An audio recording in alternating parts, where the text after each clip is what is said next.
Hi, Lane. What is a nice Jewish boy doing in the terrible world of social media? In the great world of social media, I'm working on a lot of projects to sort of, tell the story. As far as work, I do a lot of employer brand, which is, trying to tell the story of culture and why someone should join a company. So working in a marketing department there. At Ciudad de las Ideas, I'm bringing a perspective of how social media is impacting our human communication and technology, how that's changing for good or for worse, and bringing the idea that we need more human conversation, that we're losing that art in the replacement of technology filling that, unfortunately. And what is your proposal? Because everybody is on Facebook, everybody is on Twitter, everybody is putting likes, not really understanding what it's all about. What do you think? So I think it's a problem for sure, and the challenge I made to the audience today was really to unplug and disconnect. At the end of my speech, I really said, well, we're expecting more from technology, less from each other. That's a quote from Sherry Turkle, a great MIT professor who talks a lot about these issues as well. And that was the challenge I made was, can you unplug, can you disconnect, and realize a life without technology, actually? Well, how do we revert back to the great conversations we're having around us in person and offline? I'm a big advocate for that. I love in person. I love to have coffee chats, which is actually unusual for my generation. And it's rare, unfortunately, and I don't know why that's the case. I don't know why I'm that unusual guy who just loves to do something more in person, but I do. And I would prefer that over, a virtual messaging. Now, you started at 11. Can you tell us how things happen? Sure. So it all happened with this website called Kid Critic, and it's not up anymore. This was a way for me to share my voice with the broader world.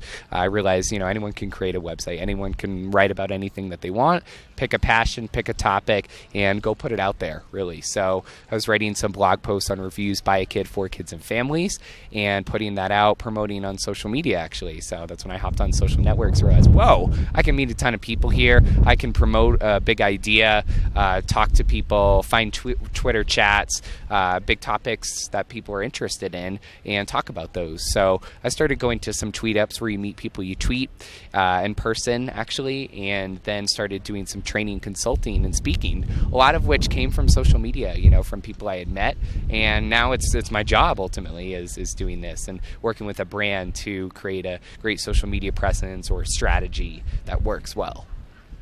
Don't you think the social media are manipulating us? I do. So I was talking about the filter bubble and sort of the bubble that we live in, because all of the information that is put out there is culture. It's tailored, rather, and curated to our interests, to what we like, what we want to see. So the positive, and people only share the positive, right? Because you're more likely to talk about the great things happening in your life. You're not going to talk about the sad things because no one wants to hear that. I mean, maybe your close friends would, but not your whole Facebook audience, your 5,000 friends. That doesn't make a positive image of you.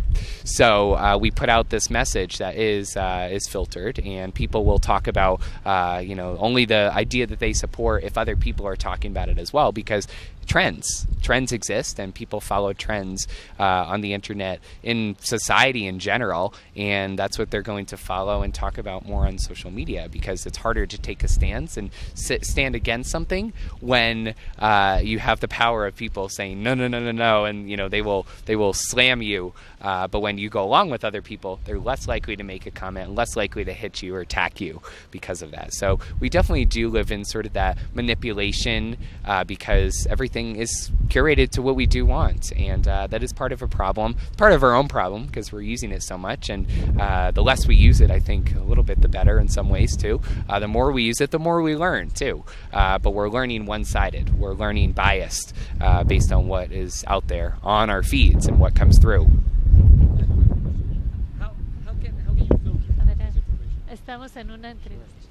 How can you filter the information? What are your ways of filtering the information so that what you get, it's really it can serve you for your means and for your life, and not to get overwhelmed with everything?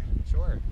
choose who you want to see and what you want to see, ultimately. I mean, there's a lot of great tools. I think Facebook has put out a lot of them. You have the power to create lists. You could make a list of work people, of friends, close friends, of acquaintances. Maybe even if you want to choose like my Clinton friends and my Trump friends and sort of segment that way, so you get the full picture, or the picture that you want to see at least. Curate that way. But ultimately, it's all choices that you make of who you follow. I like to get more of a balanced perspective if I can. That said, it's hard, let me tell you, because anything that comes in your main feed, people are going to talk about what other people are talking about. That's just the nature of it. People will follow that trend. So to really filter, use the great tools that's provided to you on these platforms, but also follow more people too, and follow different people with different ideas, so that you get the balanced, different perspective, whole picture. And how many friends do you have on Facebook? On Facebook, I have 1,300. 1,300. And how many of them? I mean, look, I have this plea. I only am friends with someone I've met in real life. 1,300, it's not that much. No, you don't think it's too much? No. I mean, I think it's a lot, actually. And I mean, as far as real friends, I mean, friends I'm close to, probably have 10, 15, 20, then a ton of acquaintances on top of that. Also, people I've maybe met once or twice, and I think that's the nature of it. People will still friend if they haven't even met you. I have a rule: I will not accept or send a friend request to someone I've never met before or talked to. Even if we have mutual friends, whatever, if I don't know them, how can I even trust them at all? So I ask that question first to make sure I am friends with people I want to be and trust. I have an ex-girlfriend that told me that she deletes anyone on her Facebook feed that she wouldn't say hello on the street. What do you think about it? I think that's actually a good perspective. I mean, I would say hello to anyone, that I'm friends with or already know, even as acquaintance. That's just who I am. I'm walking down the street by my school. I say hi to people, if I know their names. Some of them, they're surprised because I may not know them that well, but I'm good with names, good with pictures. So, if I'll say hi to them, I think that's a great rule. Right there. And the people you would invite to your wedding as well. Ooh, that you wouldn't invite to your wedding? Well, I think the people that you would actually invite to your wedding would be a smaller list, right? I mean, we're going to have a lot more friends on Facebook or followers or everything than people we would invite. Maybe 10%, 15%, you're like close enough to say, yeah, I'll invite them to my wedding.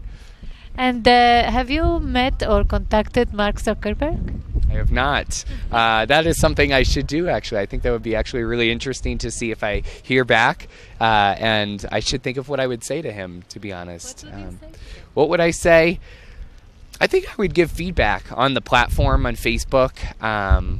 What's working, what isn't working. Maybe some feature ideas and how to make it better for us, because I know Facebook, wants to do what's good for its consumers, but also Facebook does what Facebook wants, what's good for their money, for their advertisers, and that's their business in a nutshell. Well, we're the consumers, we'll do anything. I mean, look, could you imagine getting rid of Facebook? Well, I know some people would. If they started charging for the platform, I think people would. They would delete it, get rid of it. But most cases, you probably wouldn't, And even if it's in Facebook deciding for the advertisers, well, we still like it. It's still a good communication channel. How could we imagine without it? But my message would really be probably some feature ideas, product ideas and feedback, but also just a advice conversation. I think how I would even be interested in working at Facebook, to be honest, because I think they're doing some really neat things. They're exploring a lot. I know they have I think they have an anthropologist. They have a great UX department, user experience. Marketing's big there, so there's a lot of opportunity, definitely. And one more question. Sure. Does the social media have helped, or does the social media have helped, or like make a challenge the way you interact with your social, the people the social interactions? Well, I don't share often, let me say that. And what I do share is more actually professional stuff. I'll find myself, every time I give a speech, maybe I'll make a Facebook post about that, but in the way of, for example. Like, yeah. Getting the information from them, like what you read on Facebook, does it shape the way you behave around them? A little bit, in the positive way, I think, or the negative, actually. So, say they have a differing view. It's not like people are just going to walk down the street or, in a casual conversation, they're not just going to say, oh, I support this political candidate, for example. And if you don't support them, maybe you think of them a little bit differently, or something that they wrote, you're like, oh, I don't agree with that at all, and, you're not as likely to sort of be friends with them. That can be part of the case, but also you have more context.